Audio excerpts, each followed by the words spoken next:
Hey, welcome to Accidental Gods, to the podcast where we believe that another world is still possible and that together we can make it happen. I'm Manda Scott, your host at this place on the web where art meets activism, politics meets philosophy, and science meets spirituality, all in the service of conscious evolution and, increasingly, in the service of the more beautiful world that our hearts know is possible. I use that phrase a lot on the podcast. It comes from Charles Eisenstein, and today's podcast is a little different because I'm about to hand over to my friend, mentor, and colleague, Della Duncan, who's been on the podcast a number of times, and in this instance has offered her interview with Charles Eisenstein and his son Jimi on the occasion of the 10th anniversary of the publication of Sacred Economics. This is a beautiful, moving, inspiring, and highly educational podcast, and we wanted it to come out in time for those of you who are going to enter into Throughtopia to give you a really solid grounding in the ways that we can think differently. So, people of the podcast, please welcome Della Duncan interviewing Charles and Jimi Eisenstein. Welcome, Charles. Welcome, Jimi, to Upstream. So grateful to have you both today in conversation. Great to be here. Yeah. Thanks for having us. And we usually start with introductions, but I was thinking to mix things up, would you each mind introducing the other person? So Jimi, would you mind introducing your dad? And Charles, would you mind introducing Jimi? Just so we get a sense of who we're talking to. Yeah. Well, Charles Eisenstein is my dad, so you can call him Dad. No, he is a writer and he's a speaker, and he writes about civilization kind of from the perspective of the human sense of self and the shifts in that, and kind of how our sense of self is reflected in civilization. And he wrote Sacred Economics, which I believe will be a topic of this discussion, kind of about how our sense of self is reflected in our money systems and how that might change and how those changes might be reflected in a new money system. All right. Thanks, Jimi.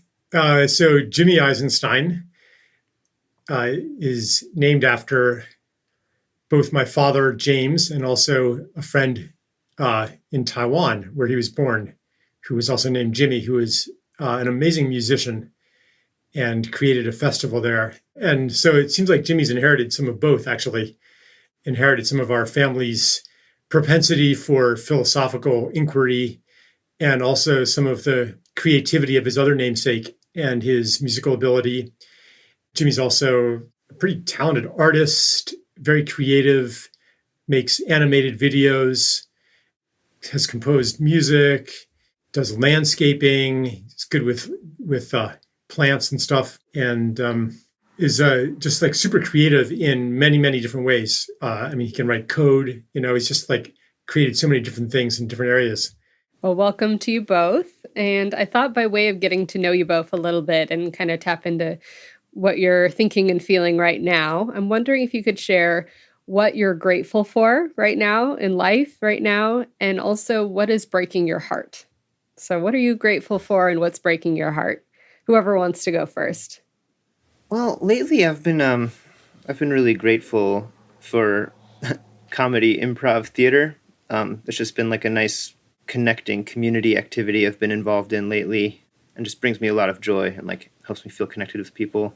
And it's kind of a little thing that broke my heart yesterday. I was walking by the riverfront in Harrisburg, Pennsylvania, and like the river was kind of low, and there was like a bunch of like debris on the side of it and like branches and stuff, and there was like trash kind of like woven in between the branches, like all this plastic, and it was like down a really steep hill, so I couldn't even get it, but like it made me sad because like the river's gonna rise next rain and it's gonna carry that trash to the Chesapeake Bay, and like just kind of reminded me of everything that our civilization does that trashes the planet. Yeah, you can see I've poisoned his little mind here.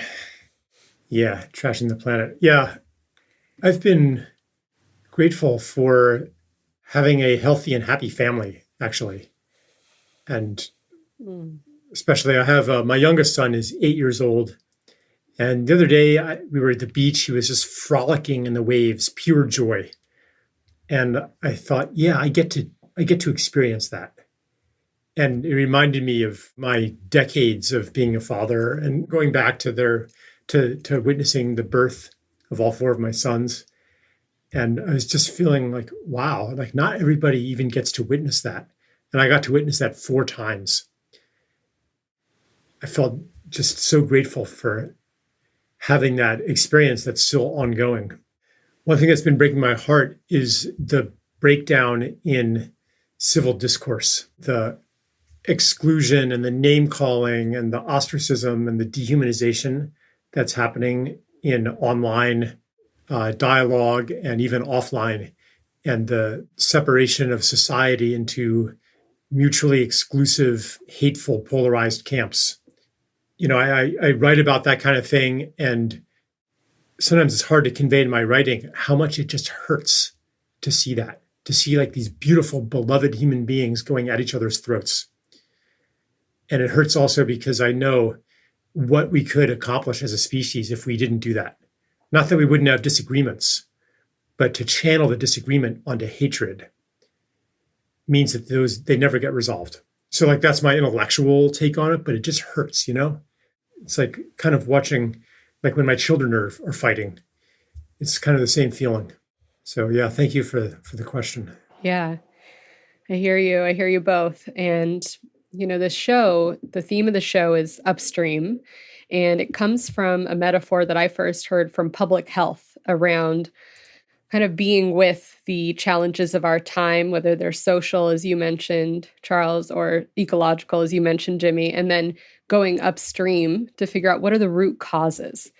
So I'm wondering, maybe, Charles, if you want to start, when you go upstream from the conflict or the disrespectful discourse, or however you want to name it, the division that you feel that you're feeling into, what are the root causes of that when you go upstream? Yeah, depends how far upstream you want to go.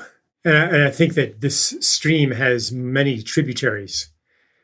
So one of them is something I've been writing about a lot, the instinct for human beings to discharge their social tensions and their rivalries and their desire for vengeance onto a dehumanized subclass, which was perhaps the greatest crisis that ancient societies faced, to be torn apart by internecine violence. And the solution was to unify in violence against a scapegoat. So that's like one tributary. Systems are built on that. So that would be another tributary. Maybe I'll leave it at that. Yeah, thank you. And Jimmy, what about you if you go upstream from the debris on the riverside or the pollution that we're sensing into? Yeah, well, like, I'm assuming you're speaking metaphorically here, not like the literal trash I saw in the river. But yeah, I mean, similarly, there's I very much agree with the idea that we're separate selves is behind a lot of it. There's a framing I kind of like is alienation, where like everyone is alienated from each other. They don't make eye contact. They're like strangers, don't seem to care about each other. And there's this idea that like their well-being isn't actually tied to ours. When I think if you look at the whole picture, the well-being of anything is tied to the well-being of everything. And yeah, like if we embodied that collective knowledge, I think things would be a lot different. That alienation from each other, like not looking each other in the eye, that's kind of related to not looking nature in the eye and degrading nature into something less than the sacred being that it is. And once we do that to people, it's pretty easy to exploit them or even enslave them or even kill them. I mean, dehumanization is part of war making. You have to dehumanize the enemy. And when we do that to nature, same thing. Not too hard to exploit, to extract, or to destroy. And so this also, gets back to the mythology, to like, what is this world actually? And what are we and who are we and why? And Jimmy, your first impulse to go upstream, literally. I mean, I love that you had a river story. So, I mean, feel free. I mean, I think even just taking a very concrete example as to like, how did that trash get in the river? And how is that trash not biodegradable? And how is that trash, not like, I think that very real upstream journey is also helpful as well. I don't know if there's anything more you want to add to that. Yeah, I mean, that's a good point. Frankly, I don't know exactly the story behind all that trash, but like, I know we have a paradigm that doesn't value the well-being of nature, and that leads to the manufacturing of things that aren't useful to nature and don't have ways to actually feed the earth. Plastic doesn't break down for a long time. Yeah, thank you. Okay, so one of the questions then is, what does the book Sacred Economics have to offer us by way of insight or invitation in terms of the upstream perspective? Because quite frankly, I find Sacred Economics to be one of the most upstream books I've ever read. It really is a journey upstream. And particularly, I love, Charles, how you go from like, one can go upstream and find greed, for example, but then that's not the end, right? And then you go even further upstream and further upstream. So I'm curious, Charles, what insights or lessons does the book Sacred Economics have to offer us on this journey upstream from the social and ecological and political challenges? I mean, I could, talk for the whole next hour or next day on that. Maybe I'll just pick up a little bit on the theme of alienation, which, I mean, I'm not the first person by any means to talk about the alienation implicit in our current system of production and our current system of money. I mean, there was this guy, Karl Marx, for example, who had said a thing or two about that.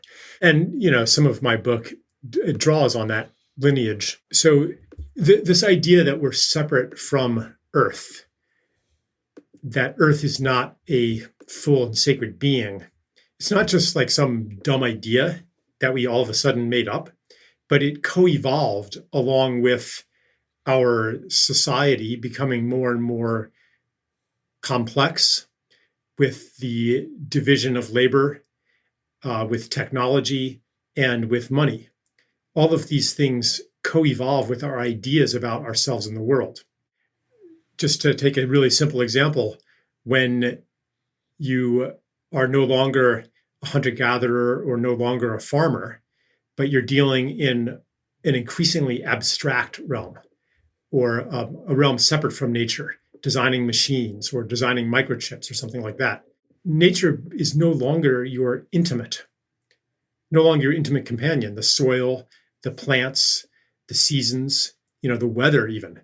The system that we are in alienates us.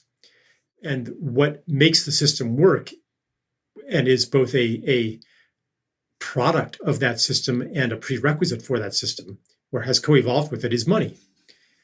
Money is the ultimate abstraction. It starts with nature, with minerals, with plants, with animals, and with people, and the things that flow between all of these beings. It starts with that, and it ends up as pieces of paper with numbers on them, or bits in computers. So that in itself is an alienating process. And the more that we are in the world of money, the more alienated we are from other human beings and from nature. And the other piece of it that I would add in is that the alienated realm, the abstract realm, grows and grows and grows. It's not just that we okay, we're going to engage in abstractions in some part of life, but we're going to keep the rest of life personal and earthed and embodied. Because the way that money works is that it always has to grow. The economy has to grow in order to work. And that is, that would be a long detour into explaining what exactly it is about the design of money that makes that so. It has to do with what we understand capitalism to be, which, I think that, and this is kind of what the book is advocating, a change in what capitalism is, because we can change what capital is, because capital is agreements, at least in the form of money and property. It's agreements among human beings, which can be changed. And the agreements that we have today embody the story of separation. We could, and we want to change them, but we're kind of stuck in the patterning and the institutions and the habits of that old system. So we have this situation now where our consciousness has kind of moved on. We don't want to be alienated from nature anymore. We don't want to see garbage in the Susquehanna. We don't want to profit off the death of life, even if we ourselves could be okay. It's not just like, oh my God, let's save the Amazon because otherwise we're going to die. Let's save the whales because otherwise we're going to die. Let's remedy the injustice, the racial injustice in this country. Otherwise, they're going to turn on us. It's not that. That's not the new consciousness. The new consciousness is love. I mean, I won't call it new, but it is resurgent. It's love. It's, I care about the rainforest because it's so beautiful. I care about these people because they're my brothers. I care about the soil because it's amazing. It's sacred. So we need an economic system that gives value to those values. A sacred economics. Yeah. Beautiful. Jimi, anything you'd add there? Yeah, the bit about when you were saying like the conversion of the earth into money is like itself an alienating process. I think that's interesting because like I find that the least alienating moments I have are like almost never involve money. Like when I'm doing like comedy improv, for example, we're all creating things that come from within. And rather than like going out with your friends to see a movie or something, like that's spending money, consuming something, and isn't actually that fulfilling. Then like last week, I went to this like open mic around a fire, and everyone had this like had their beautiful creative pieces to share, and it was like a really amazing time with like great musicians, and like no one was buying anything. Like that was probably actually bad for the economy because, well, no goods and services are being produced, no money's moving, no profits are being made. Yet it was such a wholesome and beautiful experience. Yeah, that open mic night, or that improv theater, it's a reclamation of life from money. Because as Jimi was saying, like you're not consuming a good or a service. And that's how most of human life used to be. The farther you go back in history, the less of life was in the money realm. For example, growing food, building houses, making clothes. Most people didn't pay for those things until actually quite recently. Now we pay for almost everything. So when you get together with friends, you're actually reclaiming part of the commons in a way, the fun commons, the commons of fun, producing your own fun instead of consuming fun. And yeah, it's interesting. Like there's something a little bit subversive about it. It's interesting that totalitarian societies, they restrict anything that is organically produced from, by the people. And economics kind of does the same thing. It squeezes that kind of stuff out. Yeah. And Charles, I want to know why the new edition? So why revise and release Sacred Economics, and why now? Well, I had to update some things. A lot of it was written, in close reference to the 2008 financial crisis. And so I updated it a bit. It's not that heavily rewritten. I added a section on crypto. But yeah, it's like 80 or 90% the same as the original edition. I want to take a parable or an example from the book. This question's for Jimi. So in your videos, your animation videos, I know you have one about how our economic system is like a game of musical chairs. And as I was rereading Sacred Economics, I found that example was also in there. So can you tell us, Jimi, how is our economic system like a game of musical chairs? Well, funny thing, the script of that video was actually written by my dad. It has a lot to do with how money's created. And this is a bit of a simplification, but like the result is pretty much the same, so banks will lend money and charge interest on it and expect to have that paid back. And because that's how all money is created, the result is that there's always more debt in existence than there is money. So there's kind of this pressure then for everyone who borrows money to produce profitable goods and services or start a profitable business to finance it. But then somebody has to lose out. So in order to finance that extra debt, more loans have to be created, more money has to be lent out. So that's kind of this growth imperative. It kind of departs from musical chairs because musical chairs doesn't have growth built into it, but generally the scarcity aspect of like the fact that there's always more debt than there is money is analogous to the fact that in musical chairs, there are always fewer chairs than there are people. Yeah, thank you. And I didn't know that you wrote that, Charles. Anything you'd add as to how that relates to the book or the lessons there? Yeah, like a lot of what we think of as human nature is a product of the rules of the game of money, or of the game of musical chairs. Like imagine if you want to understand, okay, what's human nature? And the way that you researched that was you set up a huge game of musical chairs and watched people's behavior. Like people are if they, and you set it up so that they have to take it really seriously. Like the losers, get dunked in ice water, or they lose actually, to make it more realistic, lose their homes and can no longer have food, medicine, and shelter. Okay, and their kids go hungry. So the stakes of this game of money, of musical chairs, are very high. So what kind of human behavior do you see? You might see a lot of pushing and shoving. You might see the strongest and quickest people getting the chairs, and the less fortunate are getting literally elbowed out. And you might see maybe some examples of selfless altruism, where somebody could get a chair and they let somebody else have it, and it's a sacrifice. But that's the human nature you're going to see. You're going to see competitiveness. You're going to see ruthlessness. And you're not going to have a very good impression of human beings by watching that. Well, our intuitions about what human nature is are in large part based on that kind of a game. So we assume human beings are by nature competitive.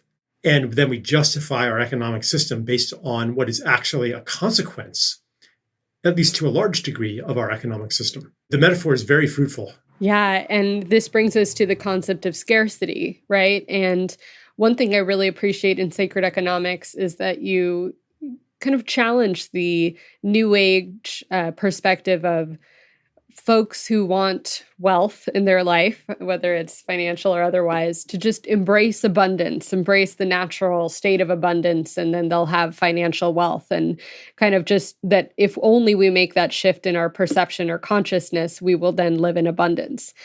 So I appreciate you're making that kind of distinction there. So either of you want to talk about scarcity and how that shows up in our economy and also in our minds, and what we can do about that view being so unhelpful for ourselves and for our social relations. Let me just quickly clarify that and then maybe hand it over to Jimi.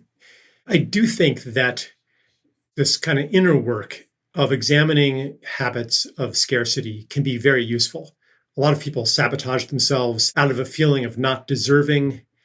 They don't allow themselves to receive.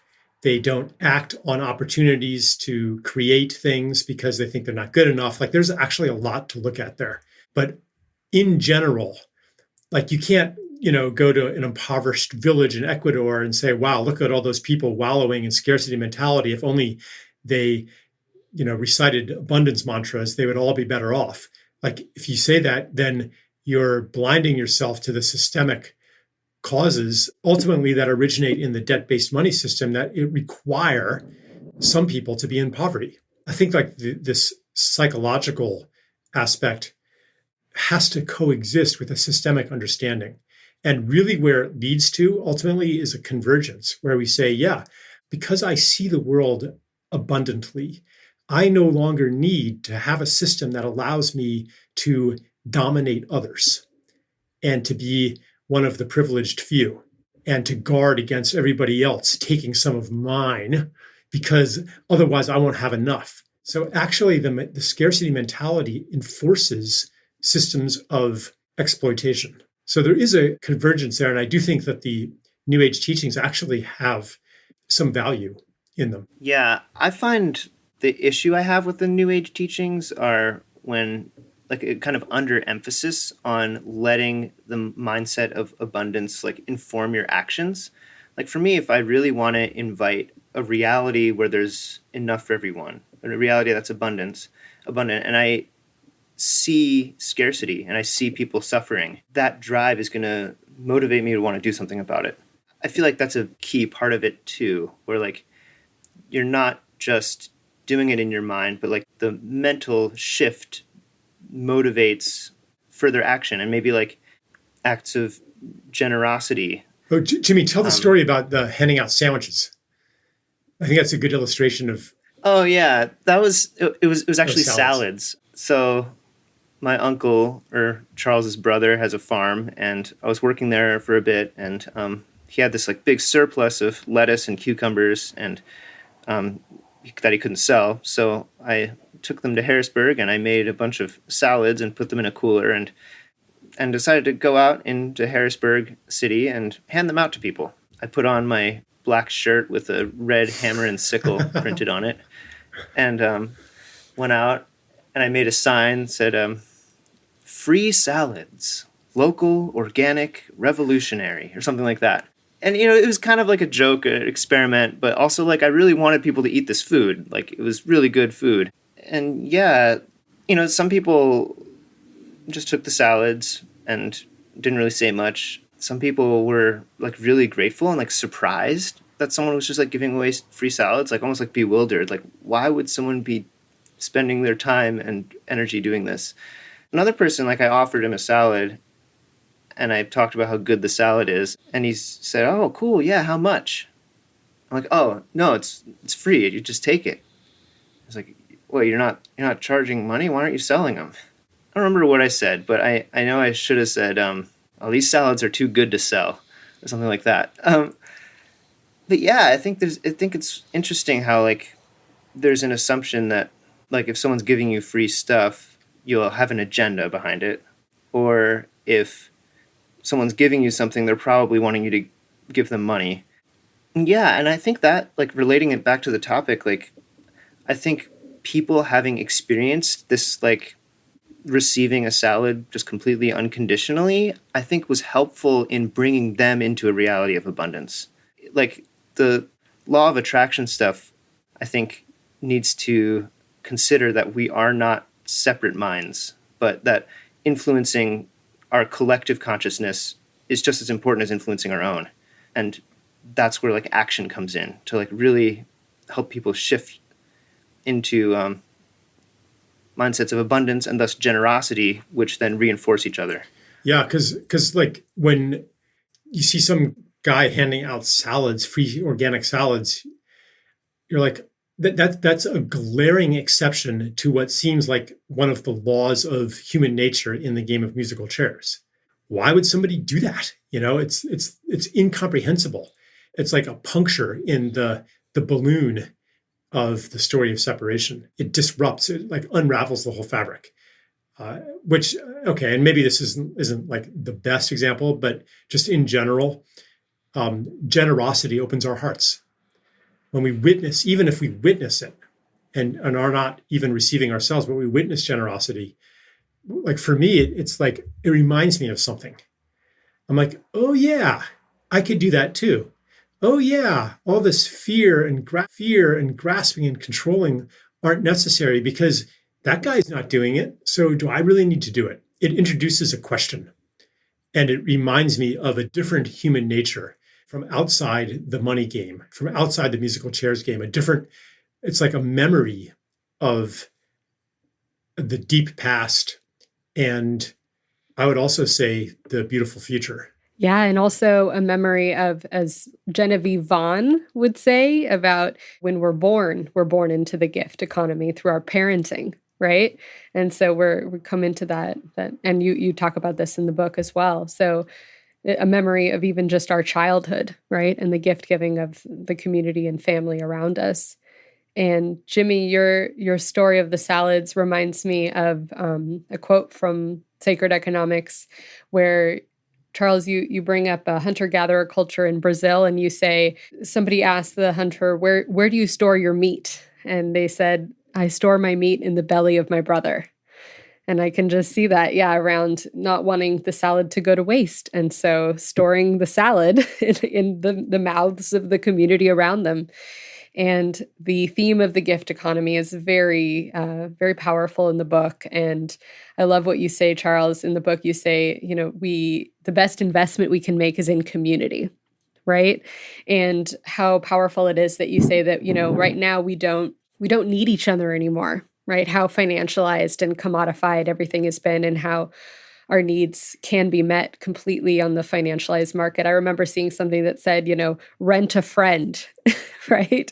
You could buy time with someone, and as terms of friendship. So really a lot of things being commodified. So this gift economy and investing in community as being an alternative. So I'm wondering if either of you want to share any other stories or insights from the gift economies that you're in or that you know of around the world. Not really that much of a story, but one thing I kind of find interesting is that, so I grew up kind of in suburbs, and then now I'm living in kind of inner city in uptown Harrisburg, which is a lot less wealthy, pretty poor area. And I've noticed there's neighbors are friendlier, and there's more mutual aid in the poor neighborhoods. One of our neighbors knocked on our door a month ago and asked us to help move some furniture in her house. That kind of stuff happens all the time. Neighbors aren't afraid to ask each other for help and to just willingly do it. And I don't know, I've found in suburbs, when we try to reach out to our neighbors in wealthier areas, they're much more standoffish. It's like you got to be a pretty big weirdo to ask your neighbor to help you move furniture. So I find it interesting where people who have less access to meeting their needs with money tend to have more access to the kind of innate cultural mutual aid. It's like that hasn't been replaced for the people who don't rely too much on money. Yeah. When you have money, you don't need the people around you because you can just pay somebody to come move your furniture. You're independent. And it can be vulnerable, right, to ask for help, but it can also bring all these additional positive qualities and really create that mutual indebtedness that brings that. Yeah. Part of the vulnerability is that, when you ask your neighbors to help you move the furniture, then that they will feel entitled to ask you for something in the future. So you're going into debt. Yes. So one of the things in the book is you offer very real, practical macroeconomic insights or changes. And some of them are, shifting the tax burden from labor to property, internalizing social and environmental costs, localizing economies, creating a social dividend or offering a social dividend. But one of them that I'd really love for you to unpick or talk to us about is the one about interest. Because I think that's related to what we've been talking about with the musical chairs, with debt. But I think it's something that maybe can be a little bit difficult to understand. How does interest work? And so, how is the current system set up in terms of interest, and why is that problematic? And then what is negative interest, and why might that be a positive thing, and how plausible is it? I know this is another big question, but I just found it to be a very powerful offering. Yeah. How far upstream should I go with this one? So a lot of the evils that we associate with money are a product of the way money is created, as Jimi was describing, through interest-bearing debt. So, for example, because money is created with interest, there's always more debt than there is money, so we're always in competition with each other. And we're always having to find new things to monetize in order to grow the economy, in order to keep pace with the necessity of growing the money supply and so forth. Okay, so what happens if money is created in a different way? One of the ways that it could be created is as negative interest currency. Could be lent into existence. Central banks could purchase government securities that bear negative interest rates. Could be just created by fiat as a universal basic income, whatever. However it's done, if money is created with negative interest, then economic growth is no longer necessary in order to distribute money equitably in the society. and corporations and individuals no longer discount the future in favor of the present. And you can no longer automatically become wealthier and wealthier just by holding money. You have to actually use it for a good purpose. You have to find something that will meet other people's needs. Whereas today, if you have enough money, especially, you can grow it essentially risk-free. Oh, just wanted to, real quick, I sure wouldn't have given away those salads if the lettuce didn't go bad. Yeah, right. Like if it wasn't about to go bad, like we could have just kept it. Right. And so money doesn't go bad. What if money did go bad? That's what negative interest is, essentially. If you hold on to it, it starts to wilt. Imagine like if money were still dollar bills and, after time they started to get all yellow, and they started to wilt and people would be like, I don't want that dollar bill. Well, maybe I'll give you 50 cents for it. Like they decay. Everything in the world decays except for money. So when we connect a world that decays, that transforms, that goes through cycles of decay and growth, if we connect that cyclic world with money that only grows and doesn't decay, we have a problem. We have to convert more and more of that world into money. So the basic idea is let's make money like everything else in the world. Let's make it adhere to the law of return. So like if we use salads for money, no one's going to hoard salads. And it will be like, suppose you have more salad, like how do you store your salad? You store it in the belly of your brother. You give everybody a salad. And then maybe then in a month when they have extra salads, they give one to you. That's the principle behind negative interest. And the details of the implementation and stuff are really, it's not that complicated, but there's like a lot of objections and arguments that need to be had. But that's the basic principle of it. Yeah, and one new idea that I learned about through the book was the velocity of money. I hadn't thought of that, and just how fast money spreads. And you shared that, more recently, the velocity of money has been slowing down. And I was thinking about the ecological metaphor of water and current, and how ideally we want money to continue to flow just as we'd want water to continue to flow, and how stagnation or siphoning off of a river into stagnant pools of wealth hoarding is not something that we would want. So related, but a little different, the demurrage currency idea. I was holding a Bristol pound yesterday, and on it I found that it had an expiration date. So just that idea of like, must spend by. So that's a related idea, I think. Yeah. One thing that's been happening for the last 10 years, the central banks have been creating enormous amounts of money, but we haven't all gotten a lot richer, have we? And it's exactly because the money is not reaching the people who need it, or not much of it is anyway. So in what sense is it actually money if it's not reaching the people who are going to spend it? It's just sitting there. Money only is money when it's being used as money. And instead, it's being used in a certain sense as money to increase the power of those who do have more and more and more of it.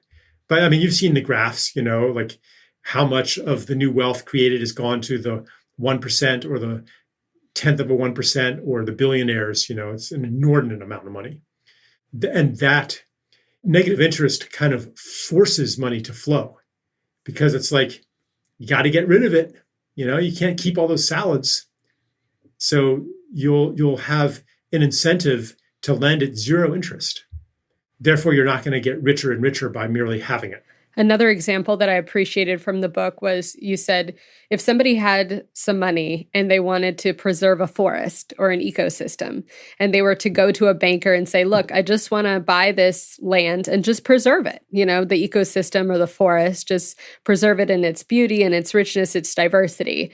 I won't be able, obviously, to give you any interest on the loan because I won't be making any profit from it. they would likely say no. They might be moved by the story, but they would say no. But if somebody went to them and said, can I have a loan to buy this forest, to then mill it, to then sell that, I will be able to pay you X% on interest of it, they're more likely to give them that loan. So that relates to the interest. Well, there's two things going on there. Well. One is simply like, what does our society value? What counts as a good and service? How do we make money? So yeah, if you cut down the forest and pave it over and build a strip mall, you make a lot of money. If you preserve it to maximize biodiversity, no one pays you for that. So one thing that we could do is we could pay people to build soil and enhance biodiversity. We could make that through social agreement. We could make that into a service and direct money toward people who are doing that.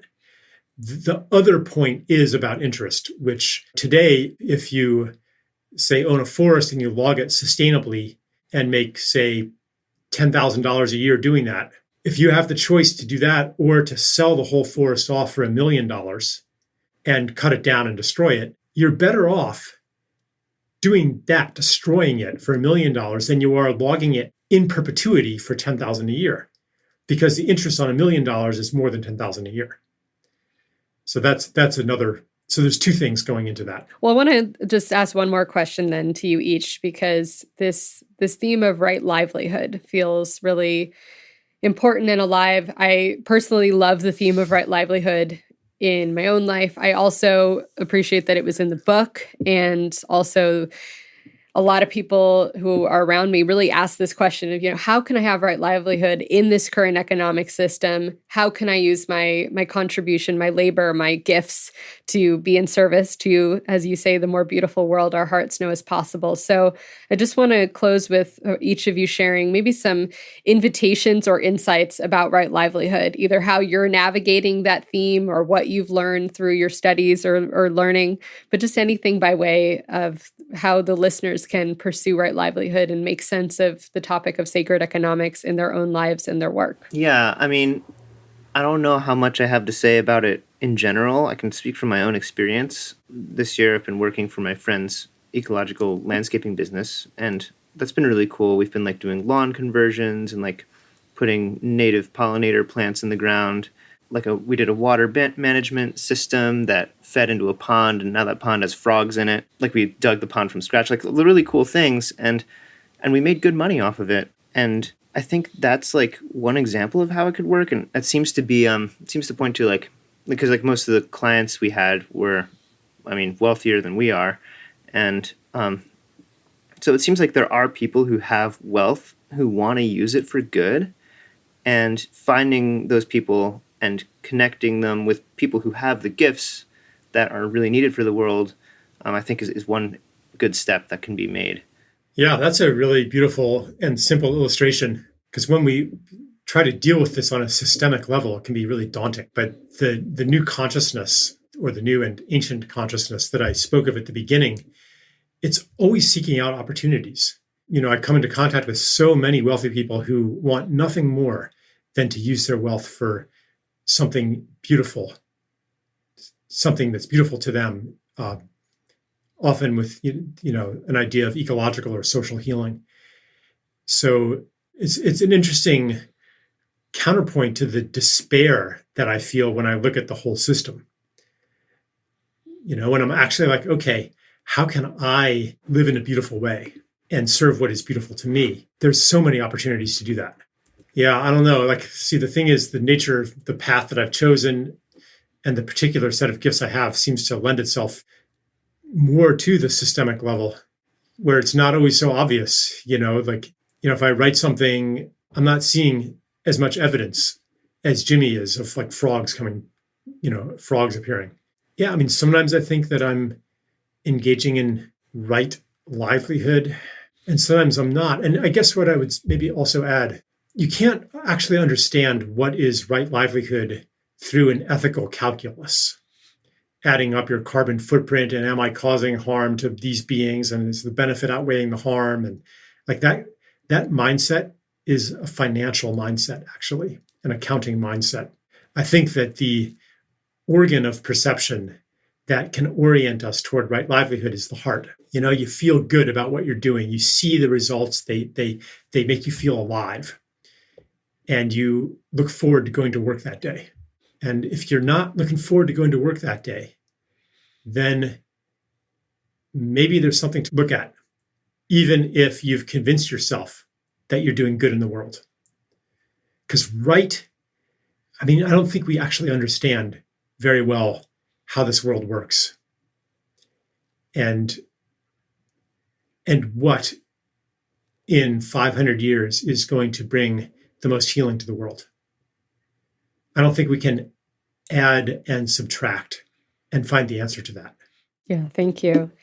And I'm going to close with a quote. So yeah, I want to really thank you both. And I want to encourage folks to follow your work. Obviously, Jimi, the animations that we mentioned, he has a new one coming out soon, I hear. Really beautiful work on regenerative agriculture and economics. That's just wonderful. And so Jimi Soul, look that up on YouTube so you can find out more. So happy to plug that. And then Charles, of course, your books and your essays and your, would you call it an email listserv that I'm on, that we get to hear the insights and updates of your life? Publishing on Substack. Ah, yes.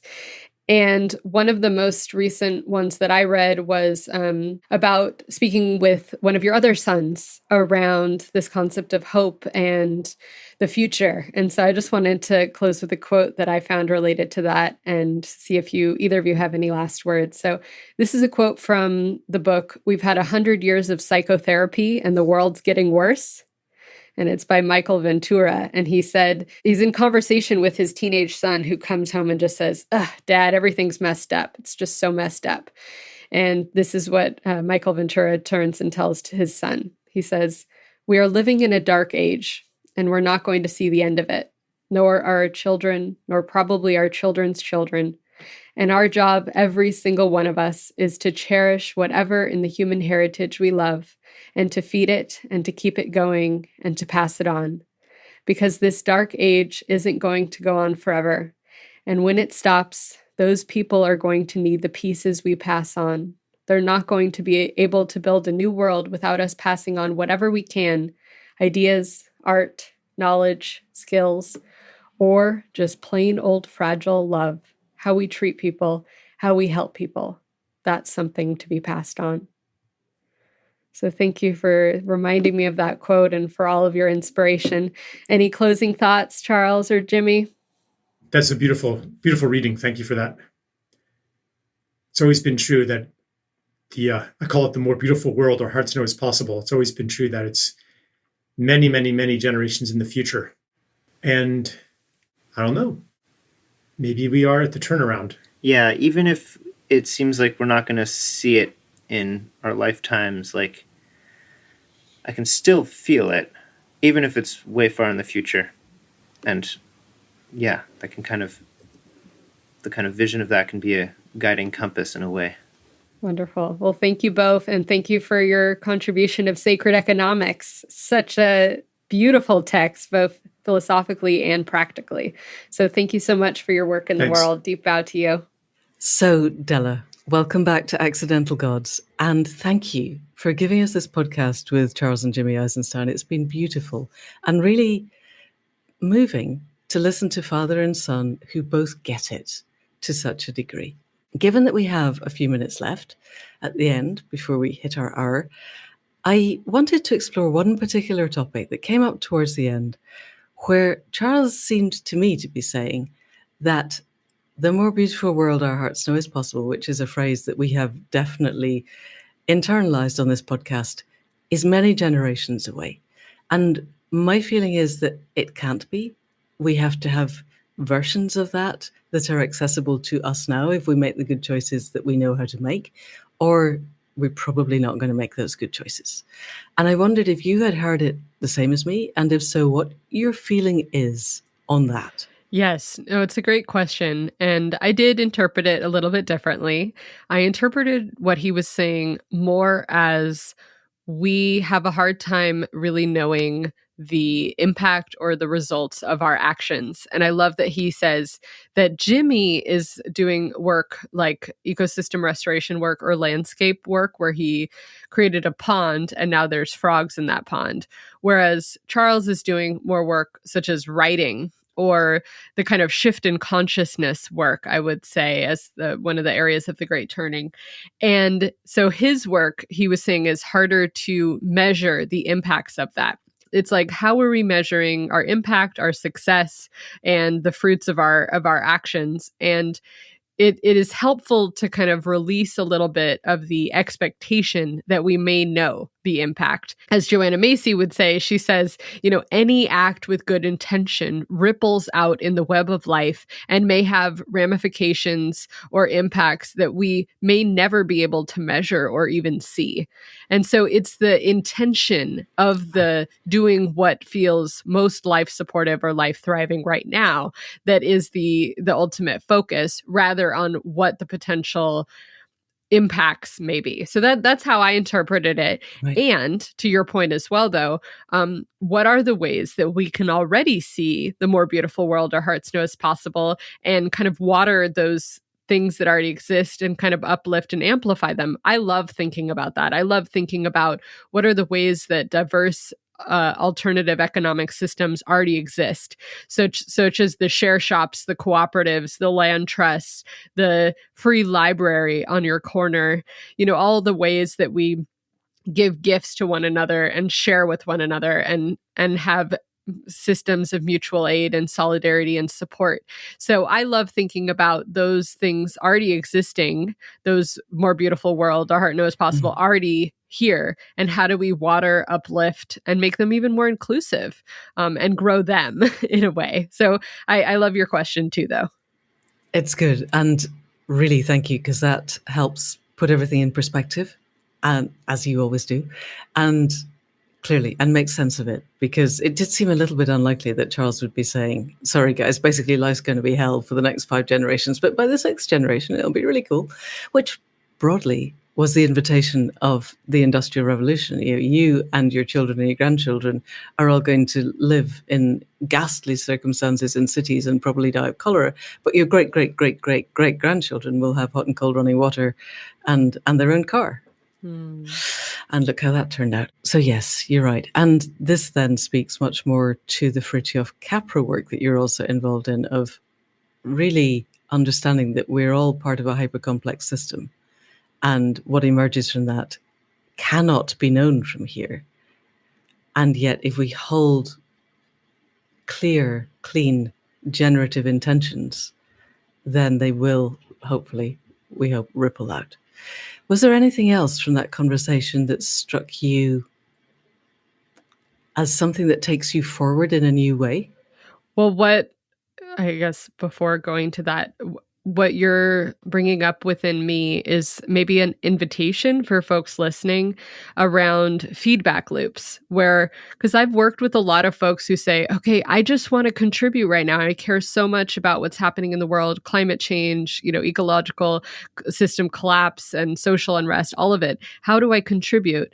And if we think about feedback loops, to take a term from systems thinking, then the local feedback loops are the ones that are shorter and more visible. Like if we pick up trash in our neighborhood or start a renewable energy cooperative in our neighborhood. Whereas if we're contributing to a universal basic income plan or some sort of larger political movement, the impact and the feedback loop may be much longer and much more difficult to measure or even see how that's impacting things, or when in time and space that will have, fruits that we can actually see. So I guess I'm just saying, like, how can our work be both the seeable and the knowable, if that's helpful for folks, but also to trust that these larger forces and larger actions are rippling out and having effects in the web of life. Thank you. Because positive feedback helps to reinforce our actions. It is good to have some kind of positive feedback in just basic behavioral terms, because the things that work are the behaviors that become reinforced, or the behaviors we repeat. But at a cognitive level, knowing that there's stuff happening that we will almost certainly never know, has got to also be important. I've got a little anecdote that really cheered me the other day of a friend in East Anglia, so the east of England, who went to a local farming meeting. And it wasn't set up as regenerative farming, it was just a farming meeting. But there were a couple of quite well-known regenerative farmers there. The rest were men in their 70s or 80s, because that's what our farming demographic is. The average age of farmers in this country is 70. And she said she'd never heard the words total systemic change uttered so often in any meeting, including Extinction Rebellion. And most of it was by these old men saying what we need now is total systemic change. And I thought a year ago, even in local meetings of regenerative farmers, I was struggling to get the idea of total systemic change across. And now people who have been industrial farmers most of their farming lives are understanding that that system is over and that we need something different. And I suspect strongly that their concept of total systemic change and ours are probably not exactly the same, but they're prepared to listen to new ideas. And the ripple effect of that, I think, this feels like the Berlin Wall really beginning to crack. It's not just people drilling the occasional hole. This is, there is now a mosaic of cracks across the wall, which, cheers me up every morning when I wake up and remember that. So thank you. Thank you for the interview. Thank you for giving it to us. And thank you for sharing all of your ideas in your podcast and on ours. And you asked at the end to Charles and Jimi if there was anything else they wanted to add. Is there anything else you would like to add to Accidental Gods? I am wondering about if there are so many folks, like you're describing these older gentlemen who really do want systemic change, and we really tap into how many folks are really aware of the challenges of our time and really want to contribute.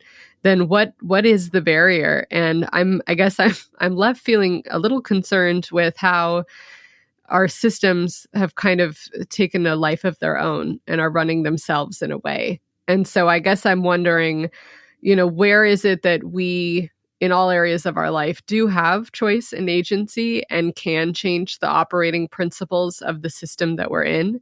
And where we don't, how can we build movements to affect or change them? So I guess I'm just, in light of your point, it's not goodwill or effort or desire that is holding us back. There is awareness, and there is, definitely a care and an effort. So what is that? What is that barrier? And so, I'm just wondering, and do you have anything else that you'd add, either in relation to that or anything that you want to reflect on about the conversation with Jimi and Charles as we close? I think the conversation was self-contained. My only question was that one that we asked and answered about the generations between now and the more beautiful world our hearts know is possible. But I think in answer to your question just now, that was a brilliant opening for Throughtopia. I don't know if you intended it as that, but because if we don't have the visions of how the world could be, then we're not taking agency for something. I think for me, this idea of agency is much more powerful if it's got some kind of a vision of where we're heading and what it feels like and how it works and the pathway to get there. And very likely the actual pathway won't resemble at all any of the pathways that we might design. But we're going to design ideas of what could be that give people the sense of impetus and momentum so that when they want to do something, they have an idea not only of what to do, but how and why. And once we've got that, we can go forward and the world then opens up. So I'm hoping that this is what's going to happen. And you're going to join us in Throughtopia. So I'm really looking forward to sharing that work with you. Thank you. Same here. Thank you so much, Manda, for the work that you're doing and for hosting this conversation on Accidental Gods. And there we go. I hope that was useful. Once again, my deepest thanks to Della Duncan and to Charles and Jimi Eisenstein for a truly beautiful and inspiring journey into the ways that we can think differently. We will be back next week with another conversation. And in the meantime, thanks also to Caro C., our producer, for the sound at the head and foot and for the sound production. Thanks to Faith Tilleray for the website and for the conversations that make this and Throughtopia happen. Thanks to Anne Thomas and Jill Coombs for the transcripts. And, as ever, enormous thanks to you for listening. And if you know of anybody else who would like to experience the more beautiful world that our hearts know is possible, then please do send them this link. And that's it for now. See you next week. Thank you, and goodbye.